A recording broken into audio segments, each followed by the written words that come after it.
Bonjour à toutes, bonjour à tous et bienvenue dans cette nouvelle édition du journal de 8 Mont-Blanc. Nous sommes le lundi 25 février 2019.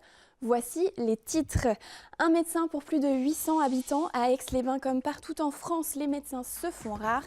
Sélection, évolution des pratiques, les causes de cette pénurie sont multiples. Juliette Vincent-Seigné est allée à la rencontre des médecins généralistes. Si certains parlent de pénurie, d'autres se veulent rassurants. Reportage à suivre. Et puis direction Chambéry, où des ossements vieux de plusieurs siècles ont été découverts sous le musée savoisien. Ces vestiges datent de plusieurs siècles à l'époque. Le musée était un monastère. Le public pourra découvrir ces nouvelles pièces dès 2020. Avant de développer ces titres, les skieurs au Savoyard ont brillé ce week-end. Et ce sont d'ailleurs les mots de Christian Monteil, le président du conseil départemental de Haute-Savoie, a tenu à saluer les performances de plusieurs athlètes. Bastien Midol a décroché son premier globe de cristal en ski cross. Le skieur du Grand Bornand a remporté l'épreuve de Sunny-Valley en Russie en conclusion d'une très belle saison. Perrine Lafont continue son parcours sans faute en remportant l'épreuve de bosse parallèle au Japon.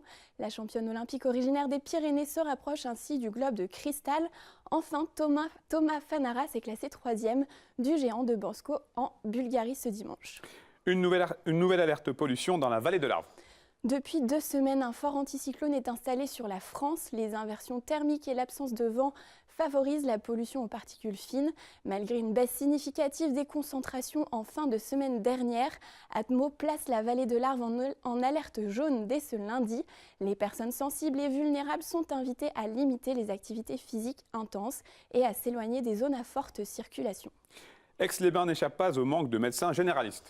De nombreuses villes de France sont concernées par cette pénurie. En cause le numerus clausus, le système de sélection en école de médecine, mais aussi l'évolution des attentes de la nouvelle génération de médecins. À Aix-les-Bains, on compte un médecin pour 846 habitants. En 2018, 4 médecins sont partis à la retraite, mais aucun ne s'est installé. Reportage de Juliette Vincent-Seigné. À Aix-les-Bains, comme dans d'autres communes, il est aujourd'hui difficile d'obtenir une consultation chez un généraliste en moins de 24 heures. Certains parlent d'une pénurie de médecins, d'autres restent plus nuancés. Et actuellement, le plus gros problème, ce n'est pas tant le manque de médecins, puisqu'il n'y a jamais eu autant de médecins en France, c'est surtout que les médecins ne sont plus attirés par l'exercice libéral. C'est un exercice qui ne répond plus à leurs attentes. D'une part parce que, je pense, la charge administrative est un petit peu trop importante. Et puis ces médecins ont été formés à l'hôpital, ils connaissent beaucoup l'hôpital. Et pour eux, l'exercice libéral, c'est un petit peu l'inconnu et ils ne sont pas très attirés par ce type d'exercice. Une autre raison, les départs à la retraite qui ne sont pas toujours remplacés. Le phénomène devrait d'ailleurs s'accentuer les prochaines années puisque 11% des médecins ont plus de 60 ans dans la cité thermale. Qui en souffre, je veux dire un peu tout le monde.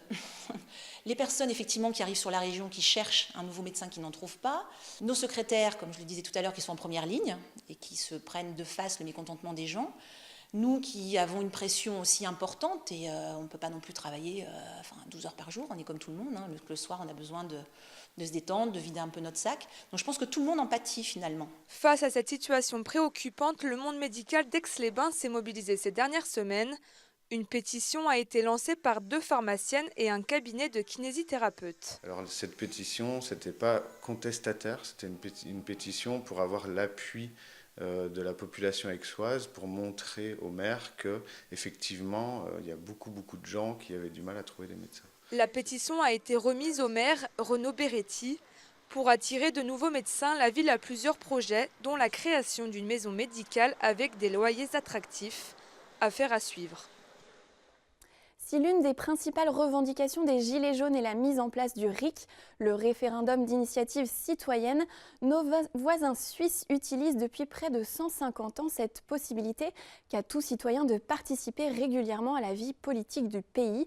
Cas d'école dans la commune de Nyon, sur les bords du lac Léman, les habitants de cette commune sont appelés à se prononcer le 17 mars prochain pour ou contre l'augmentation des impôts souhaitée par le conseil municipal.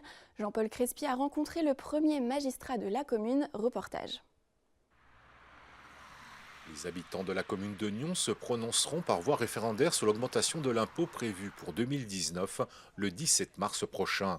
Avec 3045 signatures déposées au greffe municipal, alors qu'il en fallait 1992 pour valider le référendum, le comité référendaire attaque la décision du conseil communal qui a fixé à 4% l'augmentation du taux d'imposition sur la commune. Vécue comme un outil de consensus politique, cette démarche populaire est inscrite dans la Constitution suisse depuis 1848. La population d'un canton ou d'une commune peut ainsi contester par référendum tout acte législatif fédéral, cantonal ou communal. Je pense qu'il faut voir deux choses. Il y a d'abord les référendums qui existent parce qu'à la suite d'une décision positive des autorités, la population dit non, nous on n'est pas d'accord et il faut voter. Et le référendum est quand même souvent une machine à dire non pour des sujets un peu difficiles.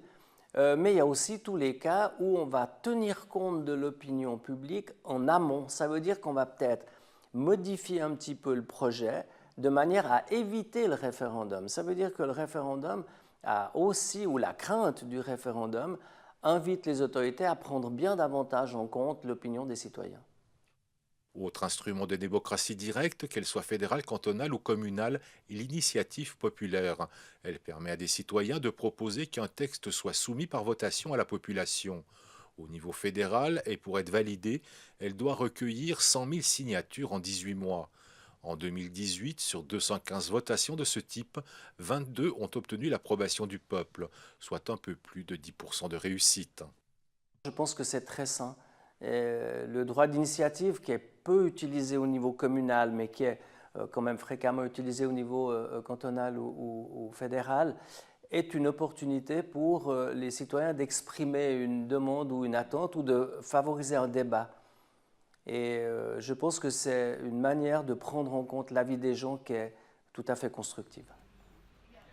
À Nyon, depuis 10 ans, les habitants de la commune ont été amenés à se prononcer 5 fois par référendum sur des sujets très différents.